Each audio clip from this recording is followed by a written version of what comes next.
अनंत उपकारी परम आराध्य प्रभु महावीर को नमन। परम श्रद्धेय आचार्य प्रवर, श्रद्धेया साध्वी प्रमुखा श्री जी, श्रद्धेय मुनिश्री राजगरण जी स्वामी, सादर सभक्ति वंदना।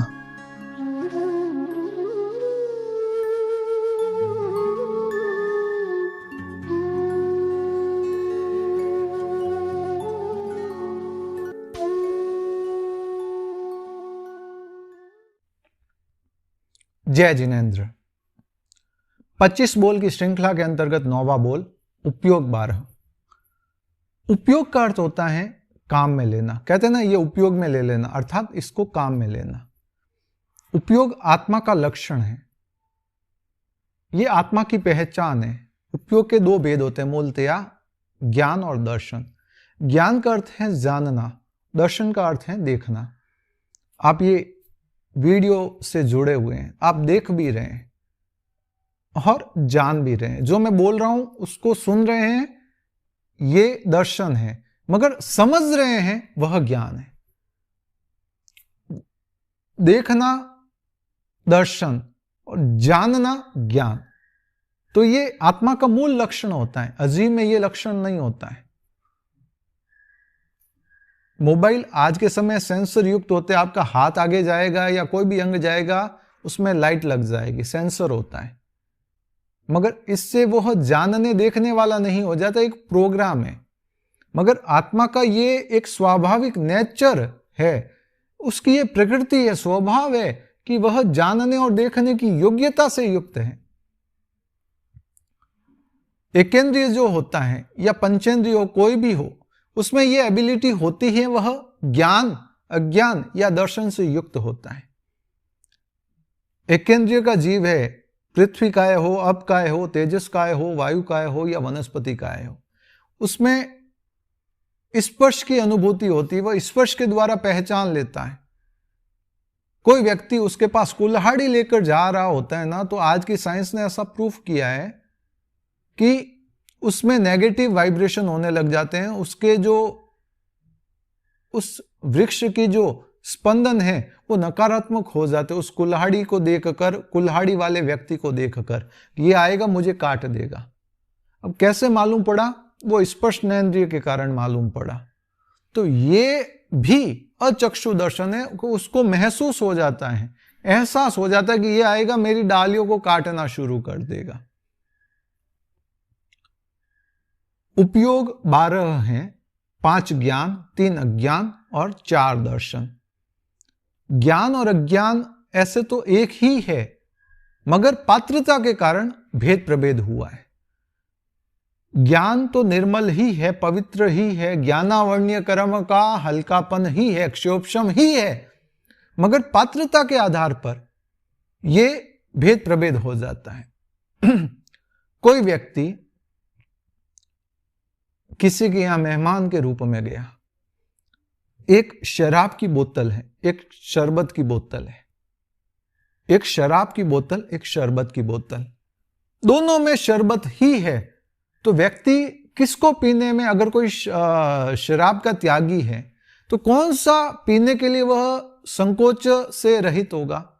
जो शरबत वाला बोतल है उसको या शराब वाली बोतल है उसको?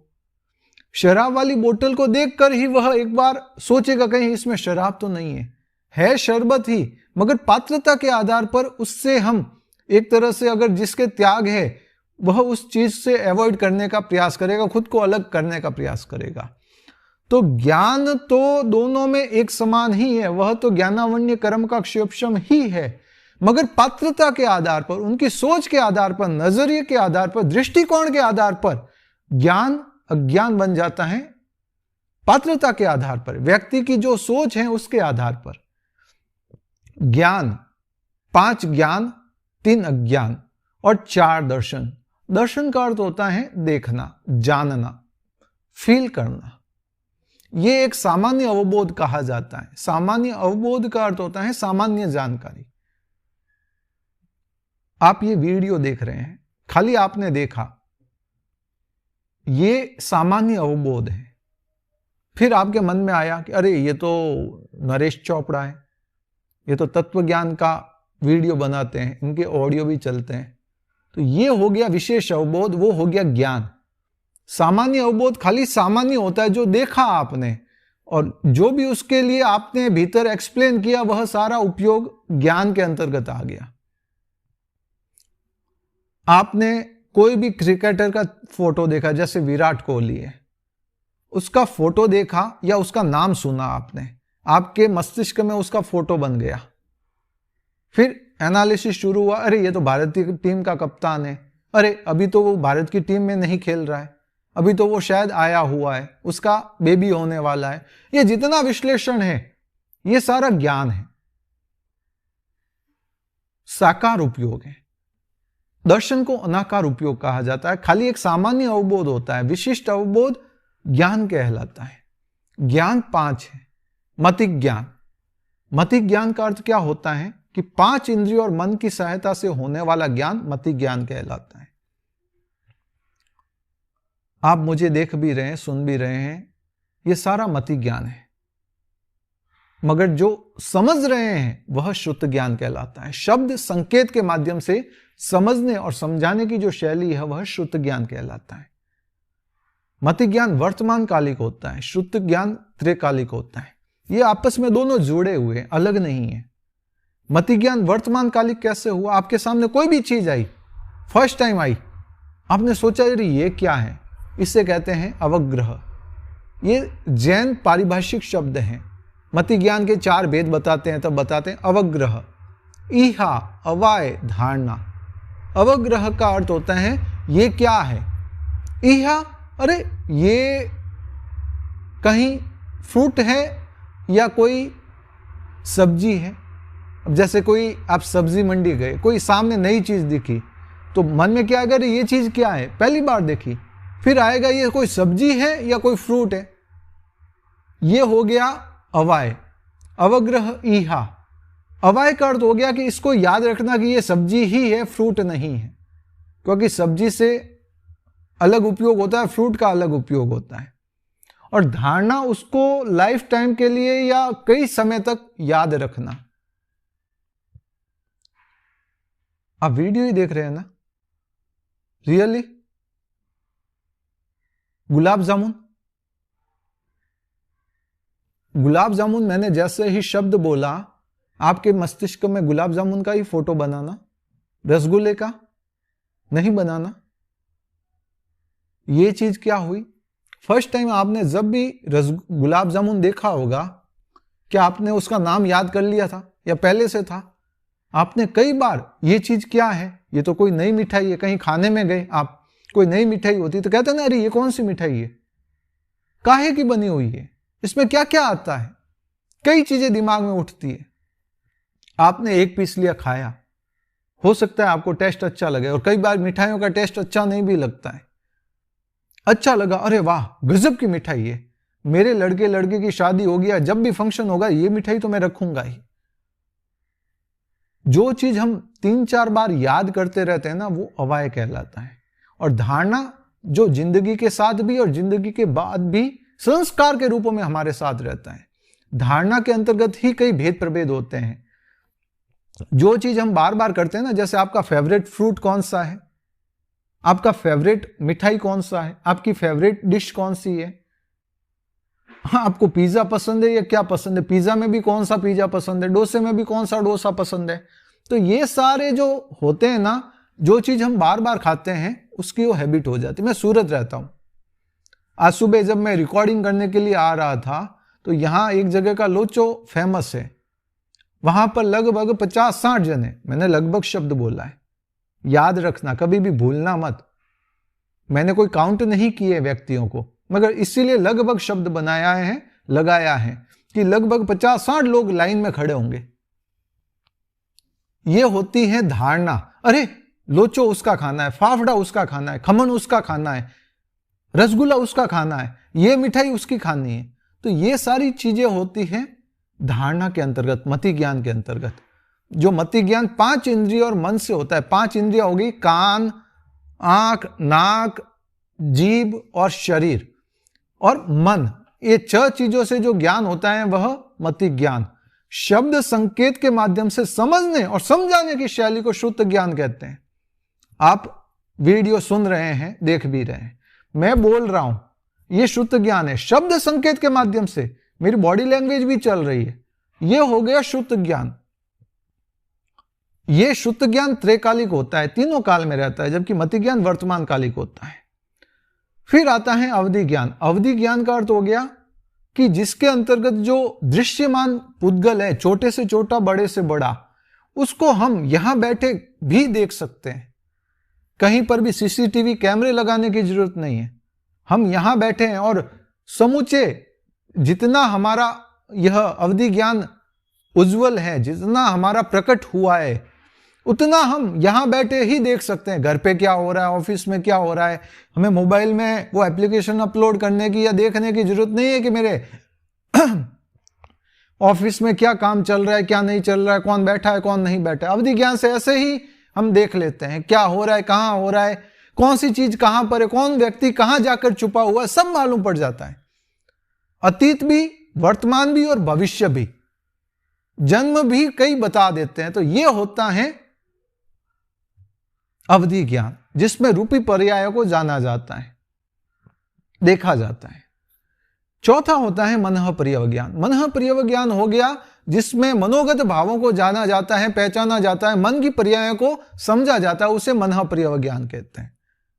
यह केवल साधु को होता है या साध्वी को होता है, और किसी को नहीं होता। अवधि ज्ञान नरक, तिर्यंच, मनुष्य, देव चारों गतियों में हो सकता है, मगर मनः पर्यव ज्ञान और केवल ज्ञान केवल और केवल साधु को या साध्वी को ही हो सकता है, और किसी को नहीं। मनः पर्यव ज्ञान भीतरी विशुद्धि के आधार पर होता है, उत्कृष्ट वैराग्यता के आधार पर होता है। वर्तमान में इस पंचम कली काल में मनः पर्यव ज्ञान पॉसिबल नहीं है, लुप्त हो चुका है, केवल ज्ञान की तरह। पांचवा ज्ञान है केवल ज्ञान। केवल ज्ञान अर्थात केवल ज्ञान है, अनंत ज्ञान से ओतः प्रोत है। आत्मा का जो मूल स्वभाव है, आत्मा को कुछ जानने की अपेक्षा नहीं, कुछ पढ़ने की अपेक्षा नहीं, कुछ देखने की अपेक्षा नहीं है, सब कुछ उससे मालूम है, मगर ज्ञानावर्णीय कर्म के कारण वह पूरा ज्ञान आवृत हो गया है, इसीलिए हमें कुछ मालूम नहीं है। तो यह होता है केवल ज्ञान।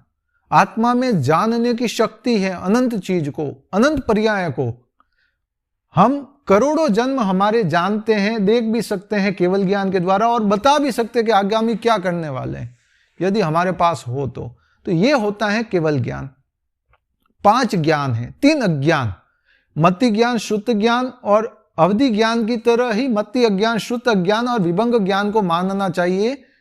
उज्ज्वलता दोनों की एक जैसी, एक्शोपशम एक जैसा, मगर पात्रता के आधार पर ज्ञान और अज्ञान है। मिथ्यात्व के पास है तो अज्ञान, सम्यक्त्व के पास है तो ज्ञान। चीज एक ही है, मगर अपनी अपनी क्षोपशम के आधार पर उसके भेद प्रभेद किए गए। यह हो गया ज्ञान। अज्ञान 4 आते हैं दर्शन, चक्षु दर्शन, अचक्षु दर्शन, अवधि दर्शन, केवल दर्शन। चक्षु दर्शन के अंतर्गत हम कुछ भी चीज देखते हैं वह चक्षु दर्शन, मगर जब उसका विस्तार करते हैं, उसको एक्सप्लेन करने का प्रयास करते हैं, उसको समझने का प्रयास करते हैं, वह हो गया मति ज्ञान, शुद्ध ज्ञान।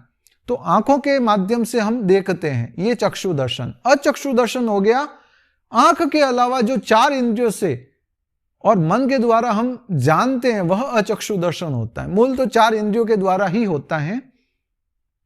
जिज्ञासा हो सकती थी कि इधर इंद्रिय दर्शन क्यों नहीं शब्द दे दिया, चक्षु अचक्षु 2 भेद क्यों गए, इंद्रिय दर्शन भी दे देते।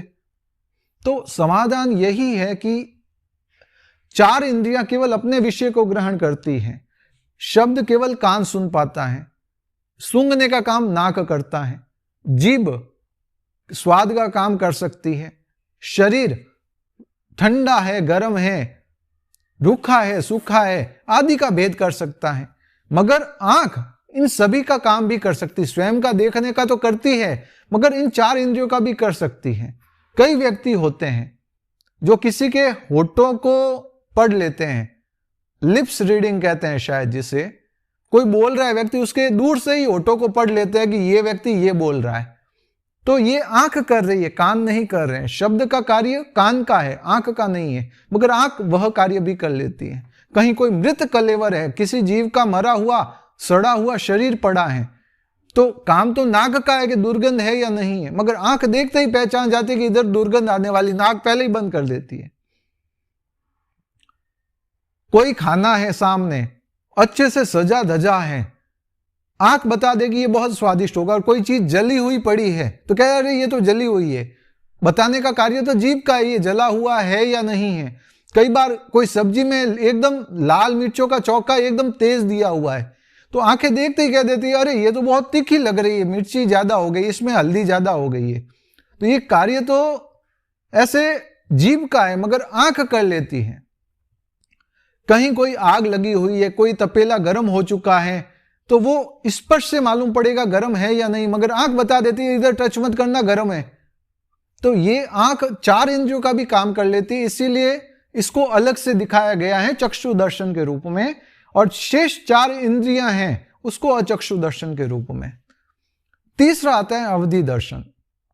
अवधि दर्शन के अंतर्गत कोई भी अवधि ज्ञानी है वो देखता है पहले, फिर उसका ज्ञान करता है। सपोज मुझे अवधि ज्ञान हुआ और आप वीडियो देख रहे हैं, तो पहले तो मैं आपको देखूंगा अवधि ज्ञान के द्वारा, अवधि दर्शन से। आप जैसे सोफे पर बैठे हुए हैं और वीडियो आप देख रहे हैं, तो पहले मैं देखूंगा कि आप सोफे पर बैठे हुए हैं, हॉल के सोफे में हैं या कहीं अपने कमरे के सोफे पर बैठे हुए हैं, बालकनी में हैं या कहां पर हैं। तो ये देखना अवधि दर्शन है, मगर उस चीज को एक्सप्लेन करना, विस्तार करना अवधि ज्ञान है। आप जैसे ही दिखे, आपने कौन से कलर के कपड़े पहने हुए, क्या पहना हुआ, क्या नहीं पहना हुआ, ये सारा अवधि ज्ञान है। और अगला होता है केवल दर्शन। केवल दर्शन के अंतर्गत जो केवल ज्ञान में हम जानते हैं और केवल दर्शन में देखते हैं, सिद्ध भगवान अनंत हैं, वे हर क्षण हमें देख भी रहे हैं और अगले ही क्षण जान भी रहे हैं। तो ज्ञान और दर्शन का अपना एक जोड़ा होता है, अवधि ज्ञान अवधि दर्शन का जोड़ा होता है। जिज्ञासा हो सकती है कि मनः पर्यव ज्ञान है तो मनः पर्यव दर्शन क्यों नहीं। इसका रीजन यही है कि मनः पर्यव अवधि ज्ञान सामान्य चीजों को जानता है। जैसे आपने अपने मन में किसी चीज का चिंतन किया, मिठाई का, तो अवधि ज्ञान वाला खाली ये सोचेगा कि ये मन में मिठाई का सोच रहा है, मगर अवधि दर्शन मनः पर्यव ज्ञान वाला क्या सोचेगा, अरे ये तो रसगुल्ले का चिंतन कर रहा है। रसगुल्ला भी कौन सा, अमुक जगह का। रसगुल्ले भी अलग अलग जगह के आते हैं। एक हल्दीराम के भी रसगुल्ले होते हैं जिसमें चाशनी ज्यादा होती है, और एक स्पंज वाले रसगुल्ले होते हैं, एक छोटे आकार के होते हैं, एक बड़े आकार के होते हैं। तो ये सारा भेद प्रभेद मनः पर्यव ज्ञान वाला बता सकता है, अवधि ज्ञान वाला नहीं। तो ये फर्क होता है। और मनः पर्यव ज्ञान है, मनः पर्यव दर्शन इसीलिए नहीं है कि मनः पर्यव ज्ञान विशिष्ट पर्याय को, मनोगत पर्याय को जानता है, खाली मन की बातों को जानता है। तो इसीलिए वहां पर देखने की अपेक्षा नहीं है, केवल वो जानने की ही अपेक्षा है। सामान्य अवबोध नहीं है, वह विशिष्ट है, इसलिए उसका दर्शन नहीं होता है। संक्षिप्त के अंतर्गत मैंने उपयोग 12 नौवा बोल क्लियर करने का प्रयास किया है। हालांकि वीडियो लंबा बन रहा है, मगर हमें एक बार सुनकर लाइफ टाइम के लिए याद रखना है, जन्म जन्मांतरों तक याद रखना है, जब तक हमारा केवल ज्ञान केवल दर्शन प्रकट नहीं हो जाता। तो इसीलिए विस्तार तो अच्छे से करना होगा, कोई चीज छूट ना जाए। आपका साधार्मिक जैन नरेश चोपड़ा, बालोतरा, सूरत।